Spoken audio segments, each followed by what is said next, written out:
From the heart of Nebraska's capital city, this is the Nebraska Family Alliance Report. Here's your host, Nate Groz.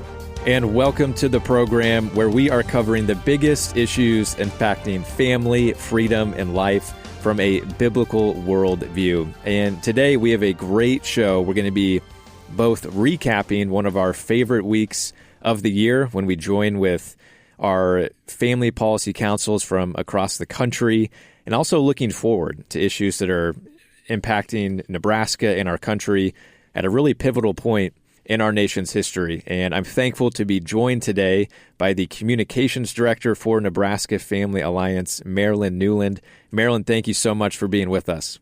Yeah, Nate, it's good to be here.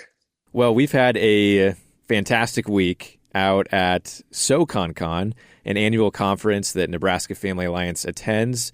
We get to be a part of really what I think is one of the most important and impactful networks in the entire country, which is our network of family policy councils, like-minded pro-life and pro-family organizations who are doing the work that we're doing in states all across the country. It's always so encouraging, and we get to hear from some of the best, brightest thought leaders and elected officials in our entire country. And so my first question, Marilyn, can you share a little bit for our listeners, what is SoConCon and why do we attend each year? Yeah, Nate, SoConCon, it stands for Social Conservative Policy Conference, where hundreds of conservative leaders, organizations, and groups gather for a week to learn from one another, including almost 40 of our sister family policy councils from across the country. Like you said, these are like-minded state and national allies working towards the same mission, which is to advance biblical values, protect women and preborn children from abortion and online dangers going on right now, safeguard parental rights, and empower parents and families. And it's really an incredible opportunity to learn from the biggest thought leaders in our nation, share best practices with our sister organizations, and return home better equipped to serve Nebraskans. And this year's conference was at the epicenter of government in Washington, D.C. Yeah, and what a great opportunity to be in our nation's capital during America's 250th anniversary. And like you mentioned, I mean, this conference, we leave encouraged and inspired, but also equipped, with tangible policies and ideas.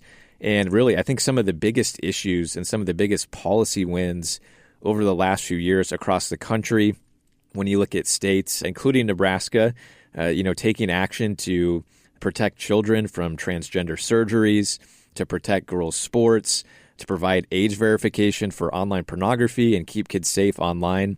A lot of these ideas and policies and victories for families and children that we've seen in Nebraska and across our country started from our movement of family policy councils, and there's a lot of strength that we have in that unity.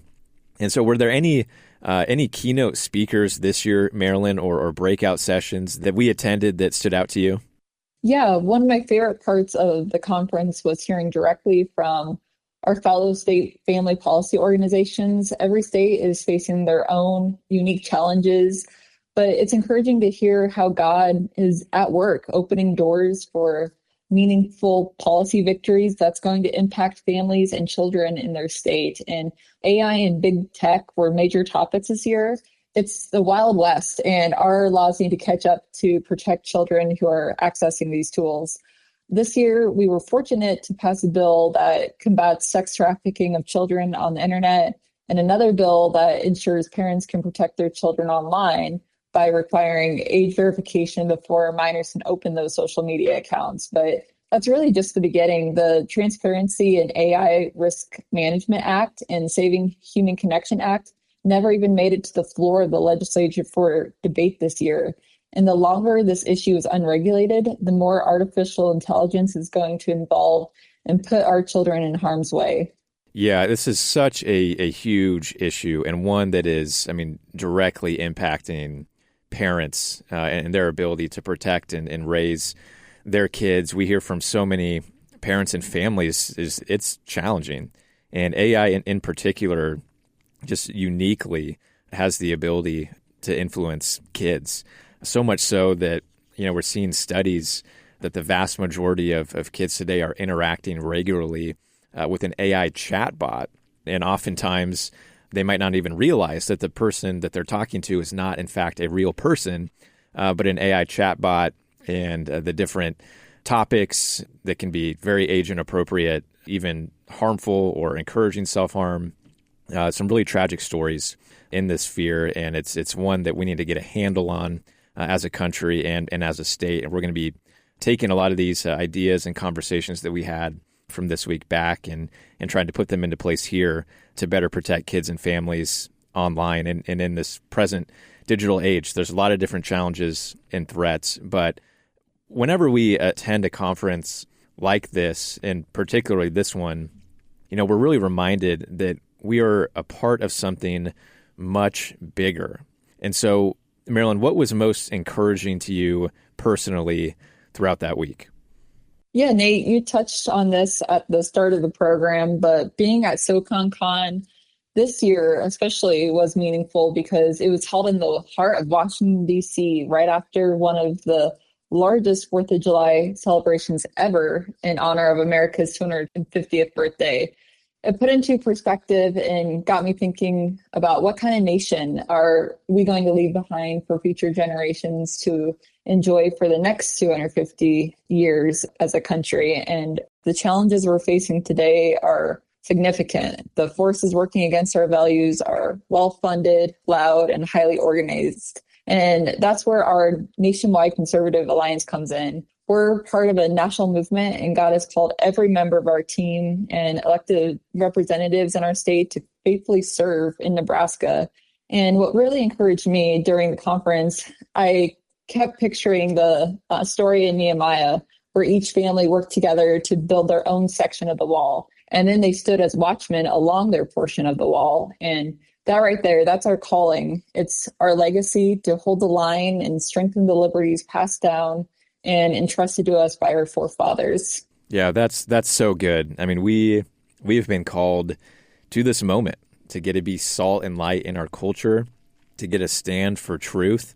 And, as you were talking, I was thinking back to 2 years ago when we had the abortion industry that was starting to run ballot initiatives in states across the country to put a right to abortion in state constitutions. And they were having a lot of success. In fact, they were 7 for 7 coming into our election in 2024. And they put a lot of money into trying to do that here in Nebraska. And leading up to that, we got to talk to pro-life leaders and our allies in other states that had faced it. We were able to learn from them. And ultimately, it led us to trying a different strategy, which was to put forth our own pro-life initiative to counteract what the abortion industry was doing. And because of that, for the first time, we were successful and we saw a pro-life initiative pass and the pro-abortion initiative fail. And since then, we've had so many people from other states reaching out to us. And the strategy that we utilized and what we learned is now benefiting leaders in other states. And so that alliance, that network is so important and one we're very thankful to be a part of. So, Marilyn, now what can our listeners expect to see from Nebraska Family Alliance over the coming months as we come back and we're putting some of these ideas that we've talked about into practice? Yeah, well, thankfully, we don't have another abortion constitutional amendment on our ballot, but we'll likely see a amendment to legalize online sports betting. And we have one that we're supporting to protect girls' sports. And it's a major election coming up in just a few months, and the outcome of that will determine the type of policies we're able to pursue in the next legislative session. We have a statewide voter guide available to our listeners now. It's at nebraskavoterguide.com, which will show you a personalized side-by-side list of the candidates who will appear on your ballot. We need 33 solid votes in the Nebraska legislature to overcome the filibuster rule. This spring, several key bills we helped construct that would have regulated chemical abortions and kept men out of women's bathrooms and locker rooms didn't advance because we couldn't make that 33 vote threshold. And our neighboring states are enacting these policies, and our team, we plan to take the ideas and the strategies and energy that we got from this week at the SoCon conference to work on enacting these crucial policies back home here in Nebraska. Yeah, we have, some great challenges, but also great opportunities. As you mentioned, this past year, we were able to advance some good bills, but a lot of other bills that we supported, even things, you mentioned some AI protections, but also some really important pro-life bills requiring and ensuring that schools are teaching just basic human embryology and the scientific fact that life begins at conception, that did not advance. We had a bill that made it all the way to the floor. That was a priority bill to require abortion clinics to actually have to properly screen for signs of abuse and coercion before performing an abortion. And that bill failed by 2 votes. And so that's a sad picture, but the reality of where we're at right now. And with our legislature, like you talked about, we need 33 votes to break a filibuster out of only 49 senators, which is hard to do. And we've kind of been right on that line or just short of it. And so, this next election is going to be incredibly important. And that's why we're investing more into our voter guide to help equip and inform voters all across Nebraska to be praying, to be informed, and to be voting, and then encouraging their friends, their family, their church community to be doing the same. Because just like you said, the outcome of this election is going to have direct consequences for years to come. And then you throw on top of that the ballot initiatives. You mentioned both of them, protecting girls' sports. What a great opportunity. In fact, Nebraska would actually be the first state in the nation to constitutionally protect girls' sports, so we can continue to lead on this issue. And then at the same time, we have the sports betting industry that is pumping tens of millions of dollars into our state, not just to legalize online sports betting 24/7, but to actually put it into our Constitution.